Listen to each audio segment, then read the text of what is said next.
Hello बच्चों, how are you? कैसे हो आप सब? तो इस वीडियो में हम करने जा रहे हैं टेम्परेचर कोफिशिएंट ऑफ रेजिस्टेंस। इस टेम्परेचर कोफिशिएंट ऑफ रेजिस्टेंस के बारे में हमने पिछली वीडियो में डिटेल में पढ़ा है। तो वहां पे हमने ये फॉर्मूला निकाला है, alpha is equal to R minus R nought divided by R nought T minus T nought. तो यहाँ पे हम अल्फा को स्टडी करेंगे मेटल कंडक्टर के लिए, सेमीकंडक्टर के लिए, इंसुलेटर के लिए और अलॉय के लिए। तो आइए सबसे पहले हम स्टार्ट करते हैं temperature coefficient of resistance metal या कंडक्टर के लिए क्या है। तो बच्चों, जैसे कि फॉर्मूला हमें सजेस्ट कर रहा है, alpha is equal to R minus R nought divided by R nought T minus T nought. And we know, हमने पिछले वीडियो में पढ़ा है कि जैसे ही हम टेम्परेचर को इंक्रीज करते हैं तो रेजिस्टेंस इंक्रीज होता है। किसके लिए? मेटल या कंडक्टर के लिए। क्यों?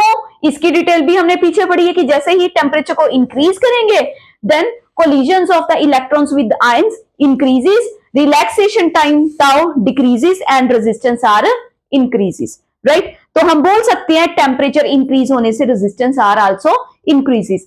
तो यहां पे देखिए, इस फॉर्मूले में अगर टेम्परेचर को इंक्रीज किया, यहाँ पे टी क्या है? Final value. टी नॉट क्या है? Initial value. तो T will be greater than T naught. अगर टेम्परेचर को इंक्रीज कर रहे हैं तो यहाँ पे टी माइनस टी नॉट क्या आएगा? पॉजिटिव आएगा, राइट? तो टेम्परेचर की इंक्रीज होने से रेजिस्टेंस इंक्रीज हुआ, दैट मींस ऊपर वाली ब्रैकेट, ऊपर वाली टर्म क्या बन जाएगी? पॉजिटिव बन जाएगी, क्योंकि R is greater than R nought. R nought is initial value, R is final value. तो आर के इंक्रीज होने का मतलब है R is bigger than R nought, तो ऊपर वाली टर्म भी क्या हो जाएगी? पॉजिटिव हो जाएगी। तो प्लस प्लस जो आपके आ जाएगा पॉजिटिव आ जाएगा। तो अल्फा क्या आ जाएगा हमारे पास? पॉजिटिव। इस चीज को हम वाइस वर्सा भी देख सकते हैं उल्टा, कि अगर टेम्परेचर को डिक्रीज करेंगे तो रेजिस्टेंस डिक्रीज होगा। तो नीचे वाली टर्म क्या बन जाएगी? नेगेटिव, क्योंकि टेम्परेचर को डिक्रीज कर रहे हैं, रेजिस्टेंस भी डिक्रीज हो रहा है, तो ऊपर वाली टर्म भी क्या हो जाएगी? नेगेटिव। तो माइनस माइनस क्या बन जाएगा? पॉजिटिव। अगेन अल्फा हमारे पास क्या आएगा? पॉजिटिव आएगा, राइट?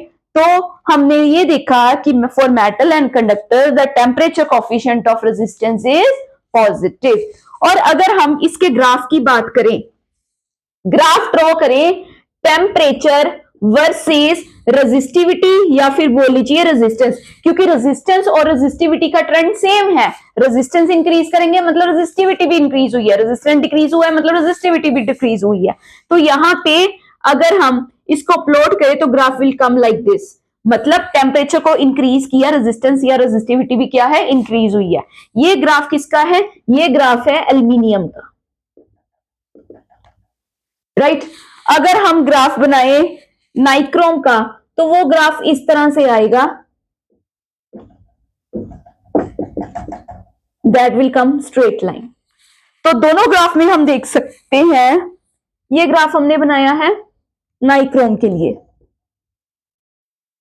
तो दोनों ग्राफ में हम देख सकते हैं कि जैसे ही हम टेम्परेचर बढ़ा रहे हैं, रेजिस्टेंस या फिर बोलो रेजिस्टिविटी क्या है? इंक्रीज हो रही है। नीचे वाले ग्राफ में भी क्या हो रहा है? टेम्परेचर बढ़ा रहे हैं तो रेजिस्टेंस या रेजिस्टिविटी क्या है? इंक्रीज हो रही है। यहाँ पे नॉन लीनियर ट्रेंड है, यहाँ पे क्या है? नीचे लीनियर ट्रेंड है। अब नेक्स्ट बात करते हैं सेमीकंडक्टर की। तो सेमीकंडक्टर की डिटेल स्टडी है आपके 9th यूनिट में। यहां पे हम इसको थोड़ा सा ब्रीफ में पढ़ेंगे। यहां सेमीकंडक्टर में दो तरह के बैंड हम पढ़ते हैं इस मटेरियल में। एक होता है वैलेंस बैंड और दूसरा होता है कंडक्शन बैंड। नीचे वाला होता है वैलेंस बैंड और ऊपर वाला होता है कंडक्शन बैंड।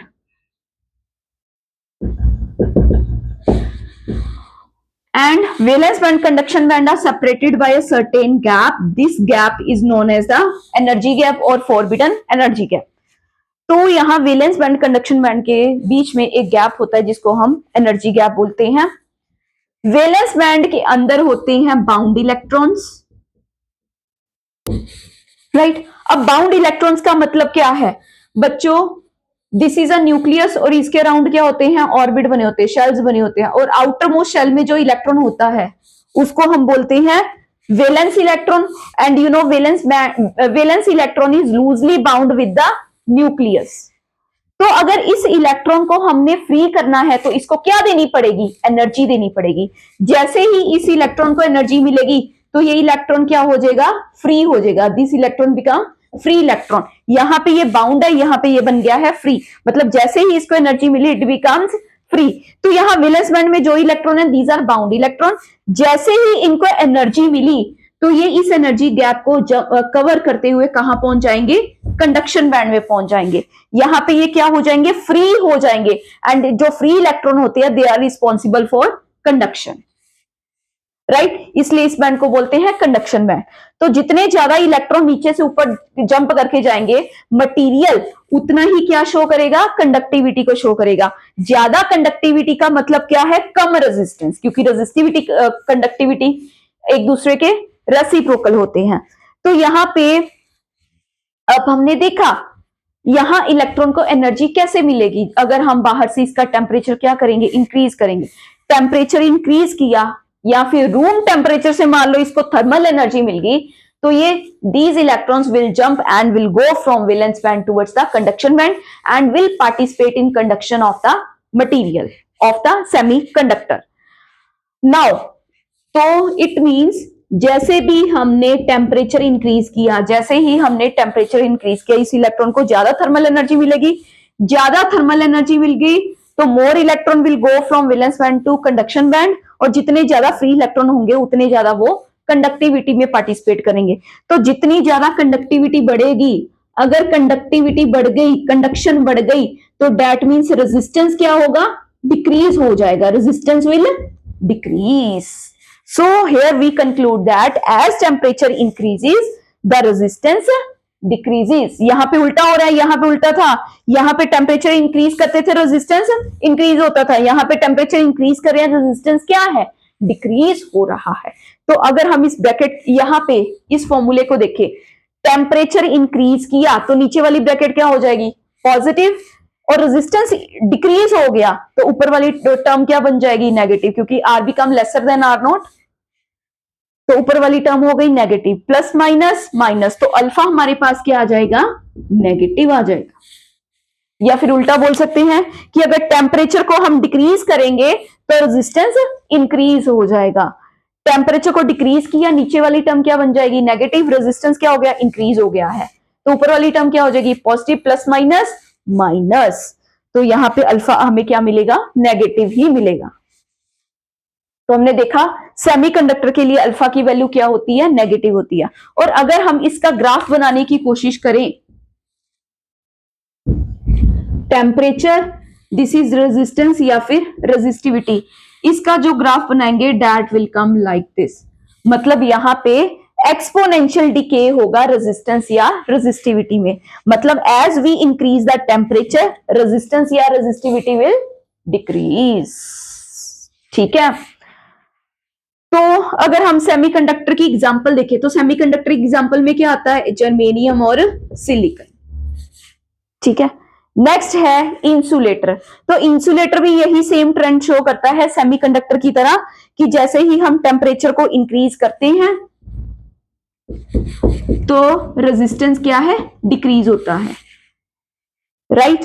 तो यहां पे भी अल्फा हमारे पास क्या आ जाएगा, नेगेटिव आ जाएगा। और इसका ग्राफ भी ऑलमोस्ट ऐसे ही होगा जिस तरह से सेमीकंडक्टर का ग्राफ मिला। जैसे सेमीकंडक्टर का ग्राफ कैसा है, एक्सपोनेंशियल नेचर का है, एक्सपोनेंशियल डिके हो रहा है यहाँ पे, एक्सपोनेंशियल डिके इन रेजिस्टेंस है with increase in temperature, and same is in the case of insulator. अब नेक्स्ट हम मूव करते हैं अलॉय के केस में। अलॉय की एग्जांपल कौन कौन सी है, हम पढ़ते हैं कॉन्स्टेंटन और दूसरा मैंगनीज। हमारी फिजिक्स लेबोरेटरी में जो हम रेजिस्टेंस कॉइल यूज करते हैं, रेजिस्टेंस बॉक्स की रेजिस्टेंस कॉइल जो यूज करते हैं, they are made up of alloy, वो कॉन्स्टेंटन या मैंगनीज की बनी होती है। अब कॉन्स्टेंटन या मैंगनीज की क्यों बनाई जाती है, इनकी क्या खासियत है, इनकी ये खासियत है अलॉय के केस में, जैसे ही हम टेम्परेचर को चेंज करें, चाहे इंक्रीज करें चाहे डिक्रीज करें, there is negligible change in resistance. तो रेजिस्टेंस की वैल्यू में क्या है, बड़ा नेग्लिजिबल चेंज आता है, ना के बराबर चेंज आता है।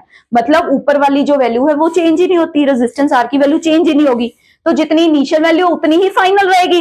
तो आर माइनस आर नोट का जवाब क्या आएगा, जीरो आएगा।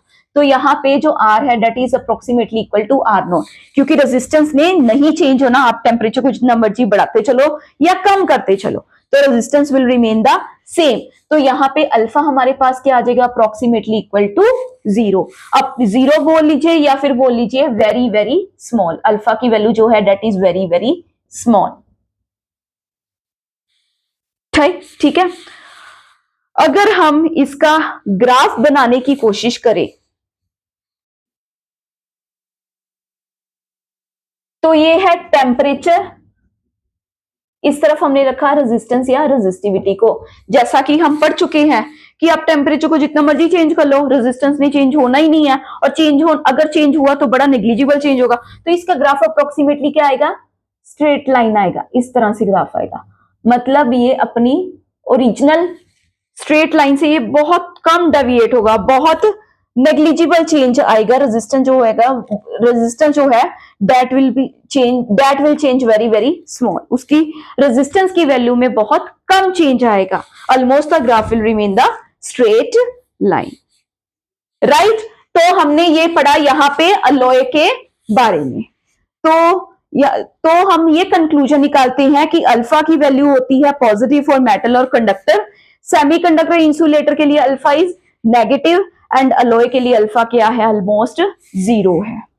तो आई होप आप लोगों को ये लेक्चर समझ आ गया होगा। अब हम नेक्स्ट लेक्चर में पढ़ेंगे किरचॉफ्स लॉ, क्योंकि कमेंट सेक्शन में बच्चे कमेंट कर रहे हैं कि ma'am next video Kirchhoff's law पे बनाई जाए, तो कोशिश करते हैं नेक्स्ट वीडियो हम किरचॉफ्स लॉ पे बनाएंगे। Thank you.